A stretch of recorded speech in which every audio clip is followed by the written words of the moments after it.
Саламатсыңар балдар.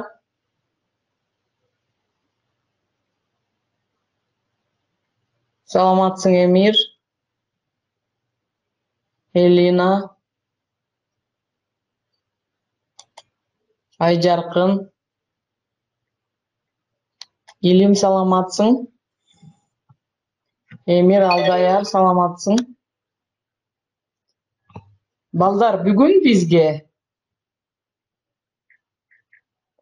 биздин сабагыбыз кыргыз адабият. Кыргыз адабият, Элизар.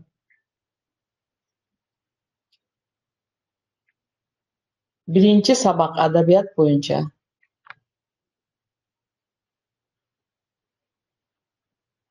Элдик ооз-2 чыгармачылык темабыз, балдар.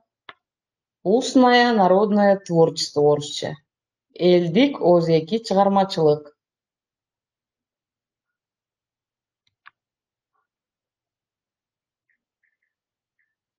Бүгүн балдар биздин сабагыбыздын максаты 3 максат болот сабактын. Биринчиси билим берүүчүлүк.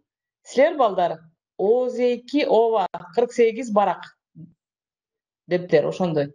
Элдик ооз-2 чыгармалар жөнүндө түшүнүк аласыңар. Сабаттуу жазууга, туура жазууга, сүйлөөгө, өз оюңарды ооба балдар эркин айтууга машыгасыңар. Кыргыз элинин элдик ырларын баалоого, сүйүүгө эмне кылабыз? Тарбияланабыз балдар. Балдар, окуу куралдарын даярдайбыз. Китеп, кыргыз адабият китеби, калемсап, дептер. Балдар, дептер, китеп, калемсап даярбы?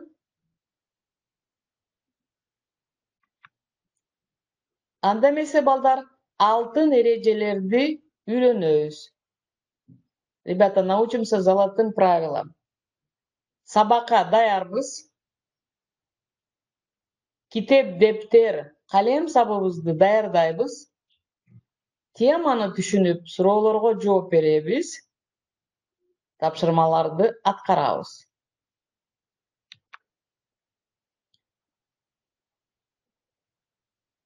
Балдар, элдик ооз-2 чыгармалар дейт. Кыргыз эли байыркы эл жана кызыктуу фольклордук мурастын ээси. Балдар, текстти кун коюп угабыз. Манас, Семетей, Сейтек, Эртөштүк, Курманбек сыяктуу элдик чыгармалар муундан муунга ооз-2 түрдө сакталып, биздин күнгө чейин жетти.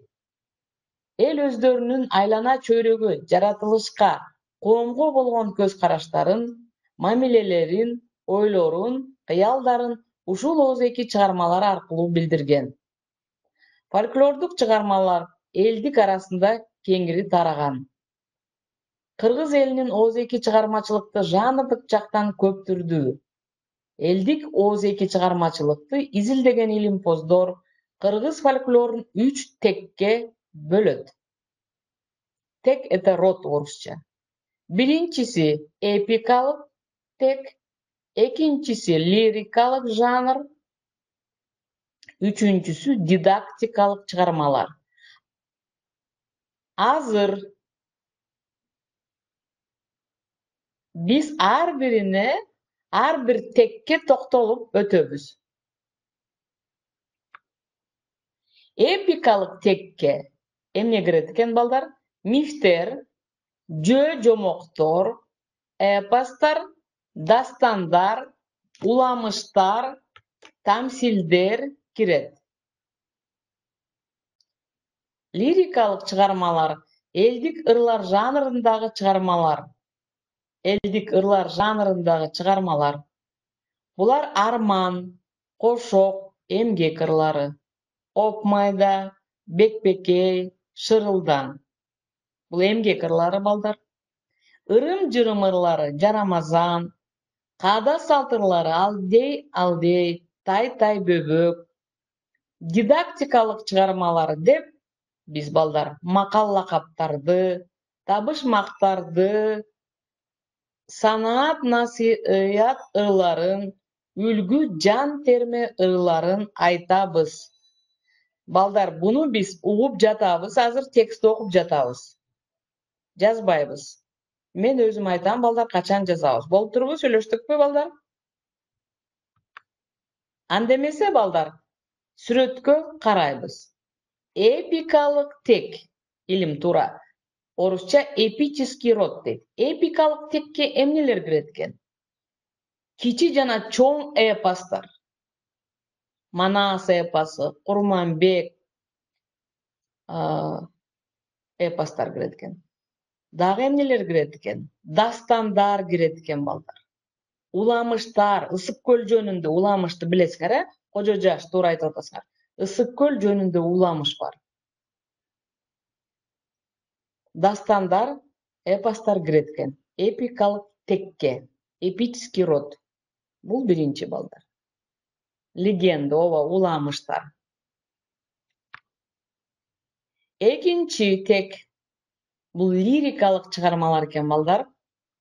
Лирикалык чыгармаларга Шырылдаң деген ыр. Шырылдаң бул жылкыларды айдаганда шырылдаган үн чыгып, жылкычы ырдаган ыр экен. Азыр биз аны, балдар, окуйбуз. Анан арман ырлары, Бекбекей ыры. Азыр биз анда ырга, балдар, кун коюп, карап, угуп окуйбуз. Шырылдаң. Конок тоого бүткөндө кошо чыккан шырылдаң. Таруу ташка бүткөндө талаша чыккан шырылдаң. Жылкычы менен коюндаш жанаша чыккан шырылдаң. Шырылдаң биздин шыйкыбыз, түндө келет уйкубуз. Аман болсо жылкыбыз, дейт, балдар. Бул жылкычынын ыры экен, эмгек ыры экен. Себеби жылкычы эмне кылат? Эмгектенип, балдар, жылкыны карайт экен. Азыр, балдар, угабыз.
Балдар, кийинки чыгармабыз бул тегибиз дидактикалык чыгармалар экен, үчүнчү тек.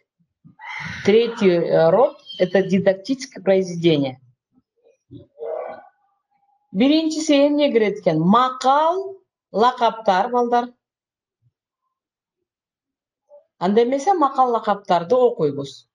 Нан баарынан улук, нанды жерден сура, аккан терден сура. Нан адамдын маңдай тери. ооба, макаллакап. Даны жоктун наны жок, наны жоктун жаны жок. Наны жок чай курусун, нансыз убакыт ачуу өтөт. Кулактай нан жесең, улактай күч болот. Балдар, бул макал лакаптар эмне жөнүндө экен? Кана ким айтат, балдар? Бул макал лакаптар эмне жөнүндө экен? Туура актан нан жөнүндө экен. Азаматсыңар аман тур, нан жөнүндө экен. Нурсултан туура, Барысбек тамак, нан. Нан деген тамакка кирет, туура. Экинчи дидактикалык текке эмне кирет экен? Табыш мактар, табыш мактар. Анда эмесе окуйбуз, балдар. Мейли оку оңунан, мейли оку соңунан. Тынбай келчү кайсыдан, тамактардын баарынан, дейт, балдар. Эмне экен? Нан экен. Марсель эң туура айтып атат. Барысбек нан экен, Чыңгыз. Азаматсыңар? Нурсултан жакшы, Ибраимов Эмир жакшы. Балдар, активдүү иштейбиз. Баалабыз. Батырхан, Элизар. Так, үчүнчү. Эмне кирет экен? Үчүнчү түрү болуп эненин насааты дейт. Бул санаат, насаат ырлар кирет экен. Макал лакаптар, табышмактар, туура, Барысбек. Насааттар. Орусча наставления, да, поучительные слова дейт, песни. Мына ушулар дидактикалык чыгармалар болот экен. Азаматсыңар, Арслан? Анда эмесе, балдар, азыр биз жаңы сөздөр менен таанышабыз. Анда эмесе карайбыз. Биринчи сөздү окуйбуз. Көз караш. Балдар, жазабыз дептерге, калем сапты алып. Көз караш, взгляд. Илимпоз, ученый. Тек, рот. Арман, несбывшаяся мечта. Кошок, заплачка, причет. Так, плачевные песни, когда умирает кто-то. Макал лакап, пословицы, поговорки. Сонат, насыят, назидатель, поучительные песни. Мына ушу сөздөрдү, балдар, жазгыла дептерге. Балдар, жаздыкпы? Дептерге сөздөрдү. Балдар, тез иштейбиз. Анда эмесе кийинки тапшырма. Табыш мактар дейт. Табыш мактар орусча эмне деп айтабыз? Табыш мактарды, балдар, кана айтсаңар? Кана активдүү иштейбиз, балдар. Загадки, туура, Нурсултан. Табыш мактар, загадки. Актан туура. Анда эмесе, балдар, биринчи табышмакты окуйбуз. Кырда кылыч жаркырайт. Кылыч — это меч. Кырда кылыч жаркырайт. Бул эмне экен, балдар? Кана айтсаңар? Кийиктин мүйүзү дейт. Рога оленя дейт. Экинчи табышмакты окуйбуз, балдар. Ысык көлдө ит үрөт. Табышмактын жообун табабыз. Ысык көлдө ит үрөт. Бака дейт, балдар. Бака экен жообу. Туура, Батырхан. Кийинки үчүнчү табышмакты окуйбуз. Узун терек жыгылды, учу менин колумда. Булбулдары сайраса, тили менин колумда, дейт, балдар. Бул эмне? Барысбек, туура ойлонобуз дагы. Узун терек жыгылды, учу менин колумда. Булбулдары сайраса, тили менин колумда, дейт. Комуз экен, балдар, Комуз. Батырхан. Барысбек. Комуз. Анда эмесе балдар? Алымбек тура. Табышмакты жаздык, окудук, Элизар. Кийинки ырга өтөбүз. Элдик ыр. Народная песня. Баба дыйкандын сөзү. Баба деген сөз эмне? Баба дыйкан. Орусча ким айтат кана? Баба дыйкан. Азыр баба дыйкандар эмне кылышып жатат талаада? Өздөрүнүн түшүмүн жыйнап жатышат, Түшүмүн жыйнап жатат. Мына балдар сүрөттү көрөсүң. Баба дыйкан. Орусча эмне деп айтабыз? Баба дыйканды. Крестьянин. Түшүм жыйнайт. Туура, Барысбек. Түшүм жыйнап жатышат азыр, сентябрь айында, күз мезгилинде. Анда эмесе балдар, ыр окуйбуз. Жер кулагы 7 кат. Жер иштеткен азамат. Жер эмгекти кадырлайт, калайыкка дан керек. Аппак күндөй нан керек. Амач карма жер айда. Ай таланы чиймелеп. Арпа буудай дан айда. Сулуу нокот таруу айда. Ак жүрөгү май айда. Дарбыз коон дагы айда.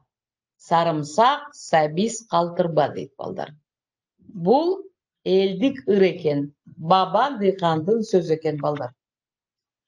Анда эмесе балдар, кийинки биздин барагыбыз бул жарамазан айтуу салты жөнүндө экен. Балдар, мен тапшырманы сабактын аягында айтамын. Болуп турбу? Кана кунт коюп окуйбуз.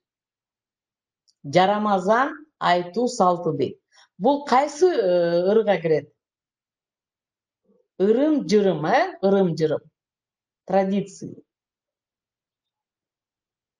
Жарамазан бул кайсы убакта болот? Ырдалчу ыр? Ооба, ырым-жырым ыры бул орозо айында. Орозо айында ырдалчу ыр, Аны кыдырып, үйлөргө кыдырып ырдашат. Буну кичинекей силерге окшогон балдар ырдайт көбүнчө, кээде чоңдор да ырдайт азыр. Алар 2-3төн болуп, ооба, Алымбек туура, болгон нерсесин берет, алар үйлөргө келет, акча берет деп атат Алымбек.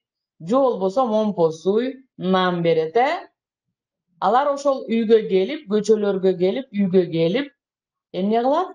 Аларды мактап ырдашат экен, ошол үй ээсин. Жакшы тилектерди айтышат экен.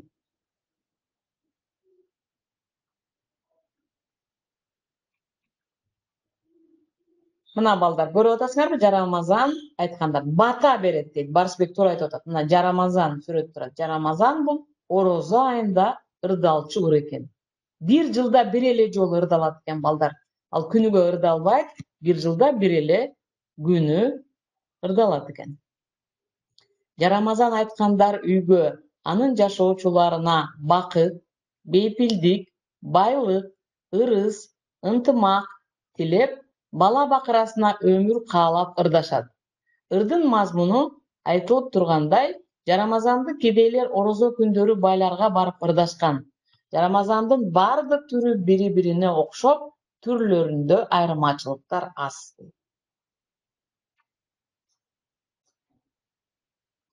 Мисалы, кана балдар окуйбуз. Барысбек, Нурсултан, Эмир, Элина, Марсель. Ассалому алейкум Жарамазан. 12 айда бир келген орозо жан. Чыңгыз, орозоң кабыл болсун кармаган жан. Бул динге байланыштырып айтылган сөз. Каалоо, ким орозо кармайт го, билесиңер, 30 күндүк орозо. Сенин ата-энеңер кармайт, Мына ошолорго айтылган каалоо экен. Уктап жаткан балдарга умай салам. Кулак каккан жандарга дубай салам. Жарамазан айта келди кешигиңе, Кудайым уул берсин бешигиңе. Ушул үйдүн түндүгүн айга баткан жагына алтын таккан. Аппак айдай жеңени кайдан тапкан? Ушул үйдүн түндүгүн күнгө баткан жагына күмүш таккан дейт.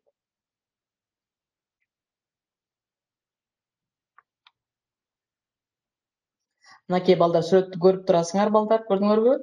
Кийинки мезгилде моундай топ болуп эркектер, аялдар кошулуп ырдап жүрүшөт. Аккордеон, комуз алып, Анда эмесе ырды, жарамазан ырын улантабыз балдар. Күндөй аппак жеңени кайдан тапкан? Ушул үйдүн түндүгү кайын бекен. Бизге берер жоолугу дайын бекен. Ушул үйдүн түндүгү арча бекен. Бизге берер жоолугу чарчы бекен. Жарамазан айткандын жайы бардыр, жайып алган куруттун майы бардыр дейт. Курут берсең туруп бер жеңе, бети колун жууп бер. Бычак берсең кындап бер, аба, улоо берсең чындап бер. Аба деген сөз бул байке деген сөз.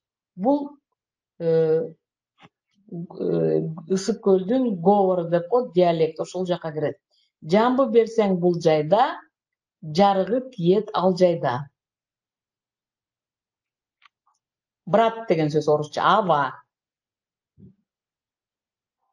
Мына балдар окуп жатасыңар, Бул жакта жарамазандын эмнеси бар? Уландысы бар экен балдар.